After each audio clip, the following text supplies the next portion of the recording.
În ultimele săptămâni am fost curioși, activi și deschiși către un spectru larg de multe oportunități. Am râs, am lucrat în echipă și ne-am pus întrebări despre viitor. Însă, acum e timpul să descoperim ce ne se potrivește cu adevărat.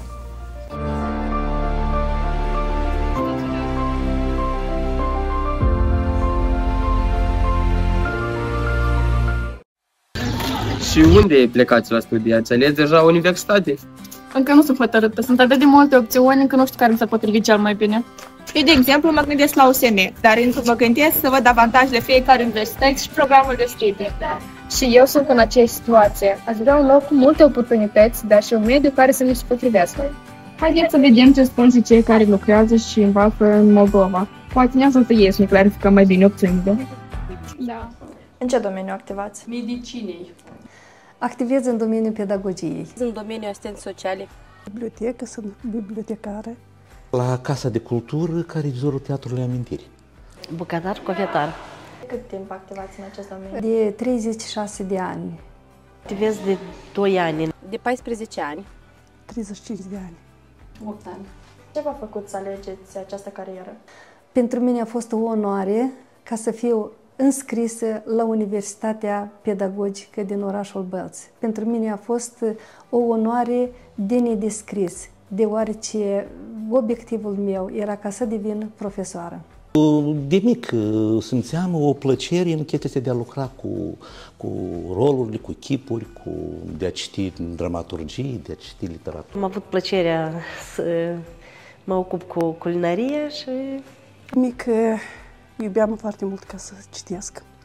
Și nu numai ca să citesc, dar chiar să răsfoiesc cartea. Într-o familie unde s-a pus baza să fii mai bun, să ajuți pe cineva, să permanent să fii în contact cu lumea. Mistic, am vrut să fiu medic și cam așa și să prind până la urmă. Ce le-ați recomanda tinerilor care nu știu ce meserie, ce drum să aleagă? Niciun tânăr nu știe precis unde trebuie să se ducă. Principalul să nu se teamă.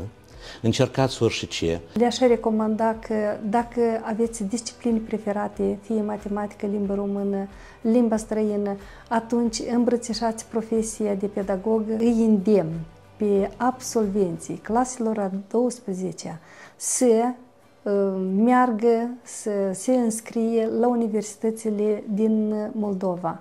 Proiectez în așa fel calea sa că, ajungând la finisarea studiilor și angajându-se în câmpul muncii, să primească plăcere. Mai întâi de toate, cred că să se roage și Dumnezeu să le dea înțelepciune. Cum credeți? Au elevii șansa de a prospera în Republica Moldova? Da, elevii au șansă și sunt șanse foarte mari. Sunt locuri de muncă. Cu siguranță, de ce nu? Indiferent că învață în țară sau peste hotare, ar fi frumos și corect să revină în țară, să ajute la buna prosperare, buna dezvoltare a țării. Unde ați studiat dumneavoastră? La Soroca, Școala de Iluminare Culturală, Elena Sârbă. Instituția BACO. Universitatea de Teologie Ortodoxă din Moldova, acolo unde am continuat și studiile de masterat. Eu mi-am făcut studiile în Universitatea Liberă Internațională din Moldova din anul 2004 până în anul 2008.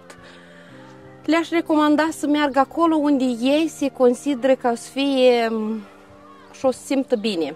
Eu recomand toate universitățile, apreciez și Universitatea de Stat, și Ion Creangă, și Universitatea Pedagogică din orașul Bălți, unde eu mi-am făcut studiile. Este o universitate, vreau să zic, care oferă niște servicii și cunoștințe la un nivel înalt.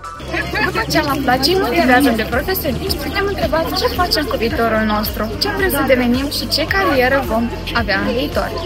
Am început o călătorie spre autocunoaștere, iar acest lucru ne-a ajutat să descoperim ceea ce suntem noi cu adevărat.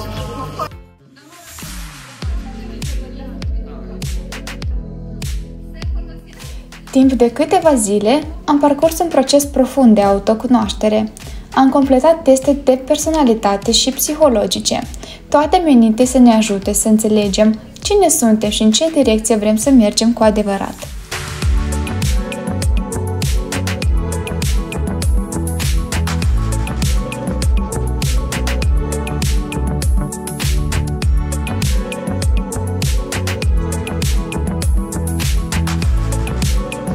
După această explorare interioară, fiecare dintre noi a primit un rezultat, un posibil răspuns la întrebarea ce mi se potrivește sau ce aș vrea să devin în viitor.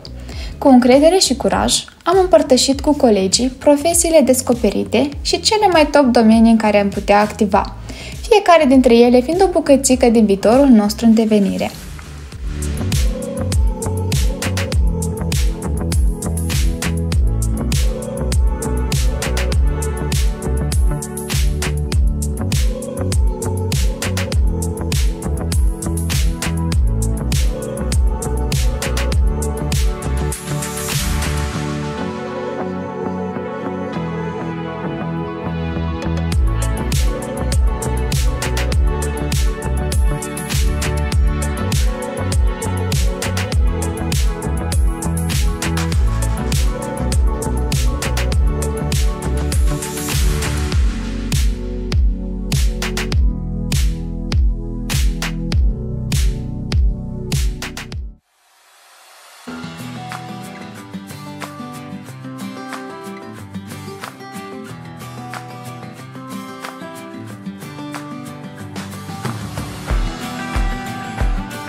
Rezultatele ne-au trezit curiozitatea de a explora și mai mult, așa că nu ne-am oprit aici, ci am mers mai departe prin cercetare, creare și visare.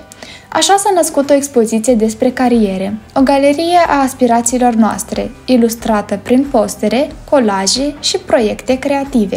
Fiecare lucrare spunând o poveste despre un posibil destin profesional aici, în țara noastră.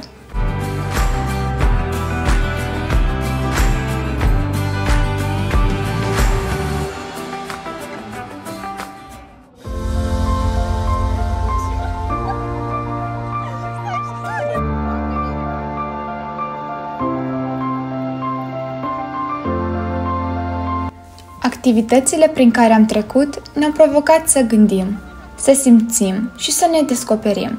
Ne-au ajutat să fim mai curajoși, mai conștienți de cine suntem și de ce ne dorim.